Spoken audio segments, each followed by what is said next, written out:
I thought I'd make a video on how to date a narcissist. It's basically I'm just gonna tell you like all the things. Sorry, I'm just on my iPad.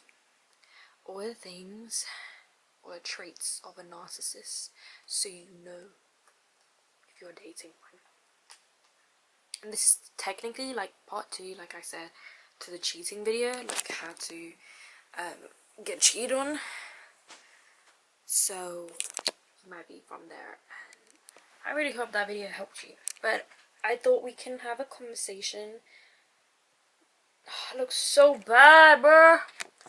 I hope we can just like have a conversation on this, because this is serious, okay? Like, you could potentially be dating one, and I don't want that for you. I really don't. It's so bad. It's so scary, and you feel like you're trapped. You feel like you're stuck in it, and I don't want you to be stuck in it. And we're gonna try and unwind that. We're gonna try and get you out of this trap, this limbo that you are feeling like you're in, where you feel helpless, where you feel like you can't actually do anything to get yourself out of it. But I promise you, you can. You just need to be brave, and hopefully after this conversation you will feel brave. Hopefully. But how to date a narcissist? They usually start off in the honeymoon phase, where they are love bombing you at first sight, where you suddenly feel like they are the one. I don't know if you watched this video by Wiz Liz. She basically was talking about how when she got cheated on, her ex, was giving her money. Like, he gave her 10 grand, 10k, just to prove to her how serious he is. I think that's just a red flag on its own. Like, that is genuinely scary, and I don't know why men think that they can just win you over with money. But there are many of us who aren't experienced in that field, where we think, oh my god, that's just like a grand gesture. Like, I can't believe he's actually being so serious to the point where he is willing to just give money just to prove that. But no, love isn't supposed to be won with money. And love isn't supposed to be a thing where you win. It's supposed to be something that you earn. It's something that you're supposed to feel through gestures that actually don't require you to like quickly send money through PayPal or whatever it is. Like, it's doing beyond the bare minimum. It's putting in actual effort that requires time and effort. And a narcissist will make you feel a lot of those things. A narcissist will make you think that they are the ones simply because of how they feed your mind all these kind words. That, oh my gosh, you are my best friend. You have made me feel like all these things that no one ever has before. But we don't know how many other women he's told that, have we? We don't know that. But he's gonna make you think that. He's gonna make you think like you're this special woman who has transformed his entire existence, when in reality, no, because he's told that to other women in the past too. So don't allow yourself to suddenly be blindsided with this love bombing to the point where you now suddenly feel like he is the one. The minute you start thinking that he is the one, which you probably will think within the 3 months, and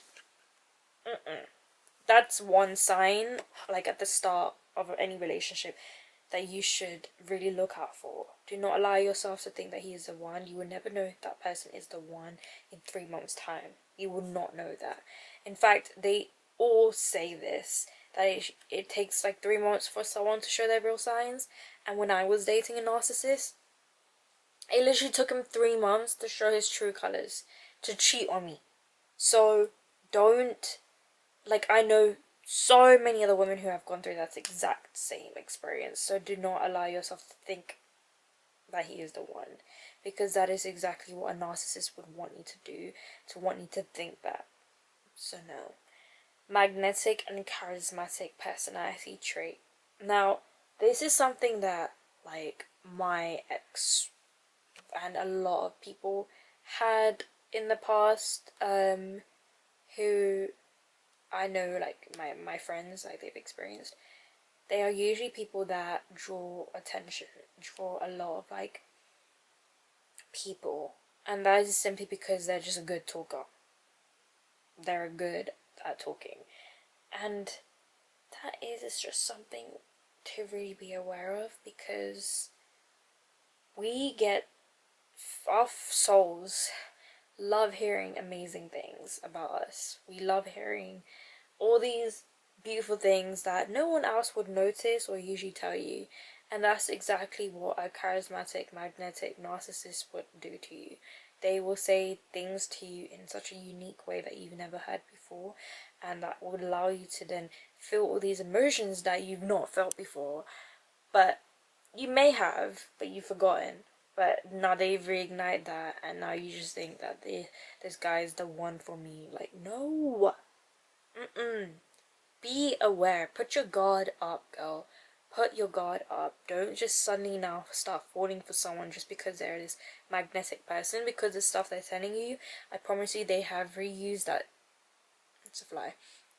I promise you they're just recycling things they've used on other women. Like, on other women. And there's nothing special about that. That just makes them a pro. Because after you, they will do the same thing.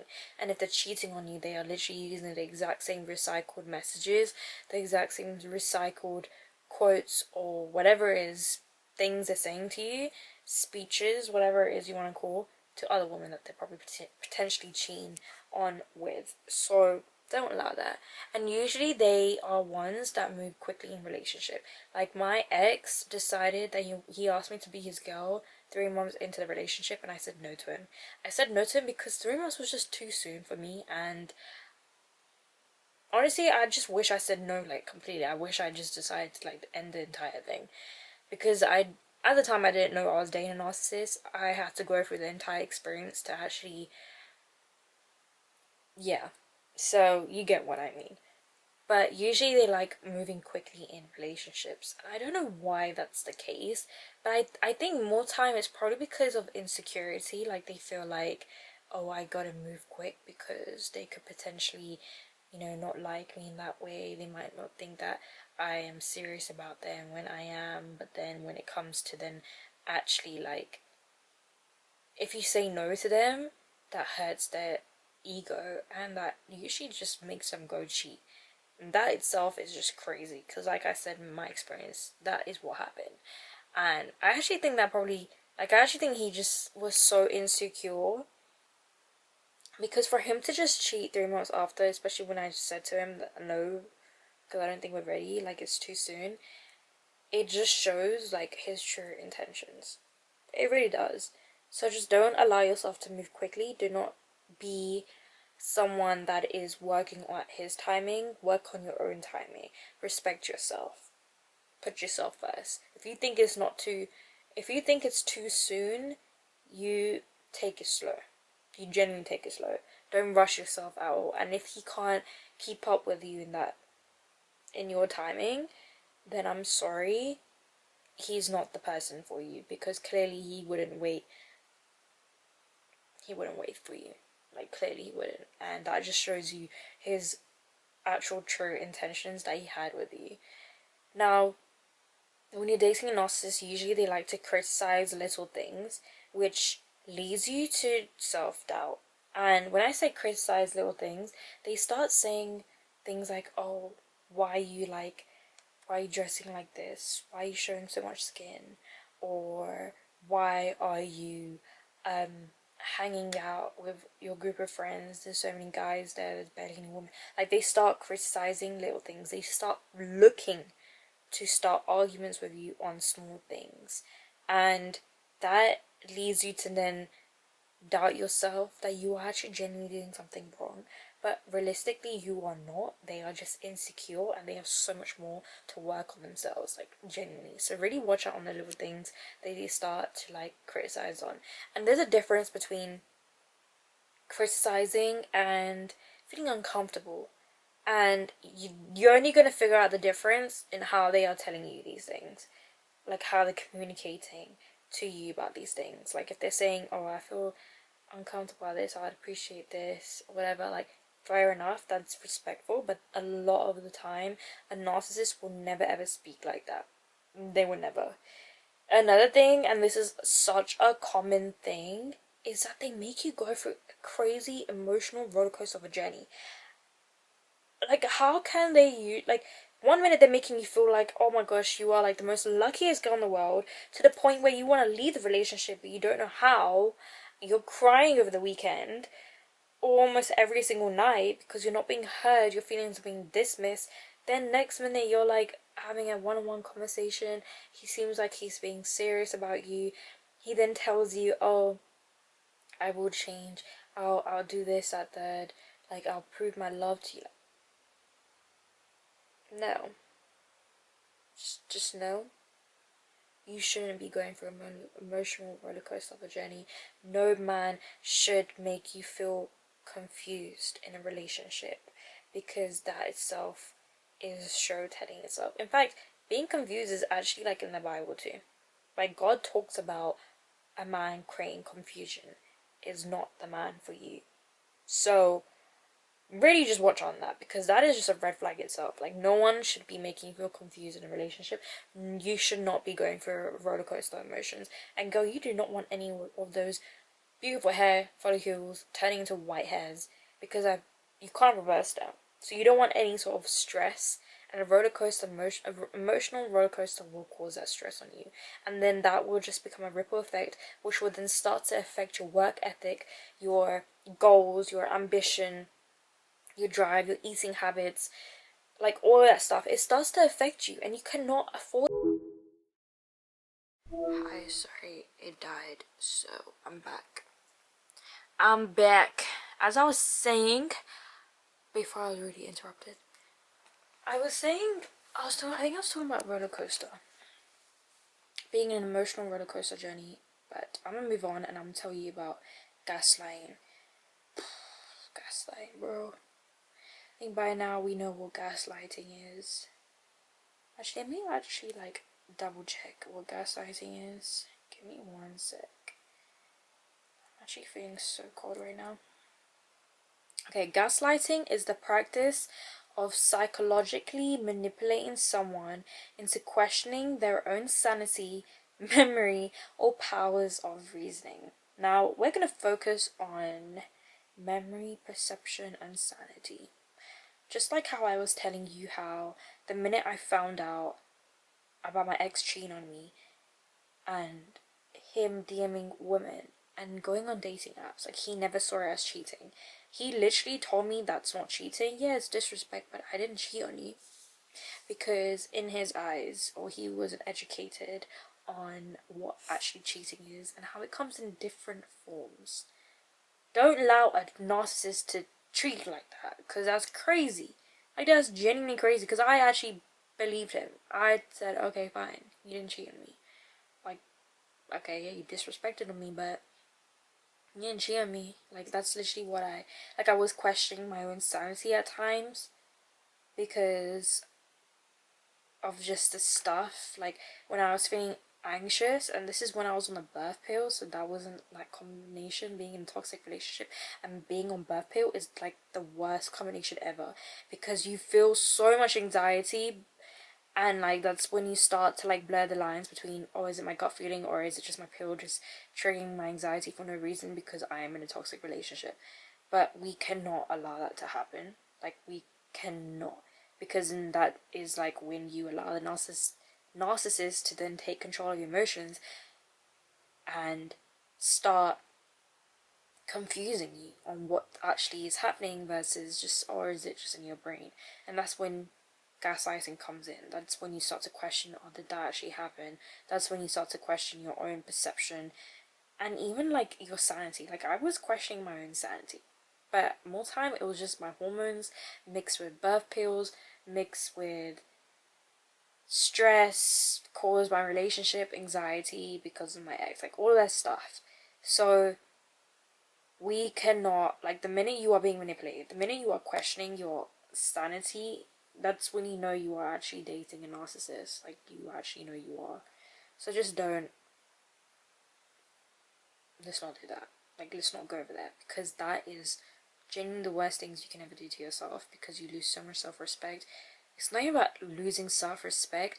You enter a limbo, like a whole limbo, where it's just darkness and it's just you and your thoughts. I don't want you going in that, because it's genuinely so hard to come out. Like, you feel so stuck, and the only thing that can actually help you get out of that is if you are no longer in that relationship. And we don't want that. We don't. Accusations while being a hypocrite. Oh, this is like annoying, because this is when they start to accuse you for things that they are doing themselves. Oh, I was put in this situation so many times. Like, so many times, to the point where, like, I just never ever thought that he was wrong. I can't believe I even put myself through this. I would never allow anyone to go through this, like, ever. But just being accused for things that they're doing just makes them look like a total idiot, like a big hypocrite. And I don't know how to explain it to you, but they do it in such ways where it's usually when you are bringing up something that you feel, and then they suddenly start shifting blame instead of taking accountability. And that is exactly when they become a hypocrite, because they are like dismissing all your feelings, and you end up being the one saying sorry. Like, that is genuinely insane. A narcissist will never ever take accountability, because they will always think that they are right. They will always think that they are right. And it's genuinely really sad, because there is just no progress in a relationship, and then you always end up being silenced. And you always start to feel like, again, questioning your own sanity, that, okay, am I just the person that is in the wrong here? Like, am I the one who's causing all of this drama? But in reality, you are just not being heard. You are being shut down. You are being dismissed. And anytime you bring up how you feel, they are bringing up how they feel. And there's no progress in that relationship. But that's what it's like when you date a narcissist. And that's when self-esteem starts to take a hit. That is when you no longer have any self-respect. You no longer even like believe in yourself. You stop even thinking about your goals, and let alone put any action towards them. That's when you like start to like really come out of reality and start to just wander off in that limbo that I was telling you about. We don't want to go there. I just don't want you dating this narcissist that could potentially have all those traits that I just told you about. All the traits that are sitting on my iPad.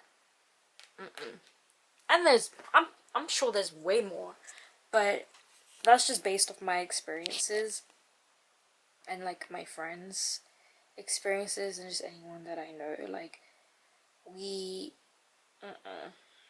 if you feel like you are dating a narcissist, please just come out of one, because a narcissist will make you go through this whole journey just to put you in that limbo of darkness, where you no longer even know what you like. Like, because I went through that. I didn't even know what I like anymore, what I'm passionate about. I didn't have anything that I have favorites. I had none of that. Like, I wasn't eating. I lost so much weight, and it's genuinely just disgusting. Like, it's disgusting how someone can actually make you feel like that and allow you to go through that stuff, but they themselves will never ever learn until they actually like realize that they are actually a narcissist, and they go through that sort of rehab. Like, I'm just being so real. But yeah, I love you so much, and I really hope that you take something from today and really just apply it, and not just let it sit there in your head. We don't want it to just sit there in your head. You need to apply action. You need to take control. You are not allowed to go through that, like, at all. You owe it to your inner child. You owe it to your younger self, your younger version, all of the other women out there. And I know that could seem as pressurizing, but it's not. It's not. It's never pressurizing when you're putting yourself first. It never is. But I'ma love you and leave you. I'm gonna go eat because I'm hungry. So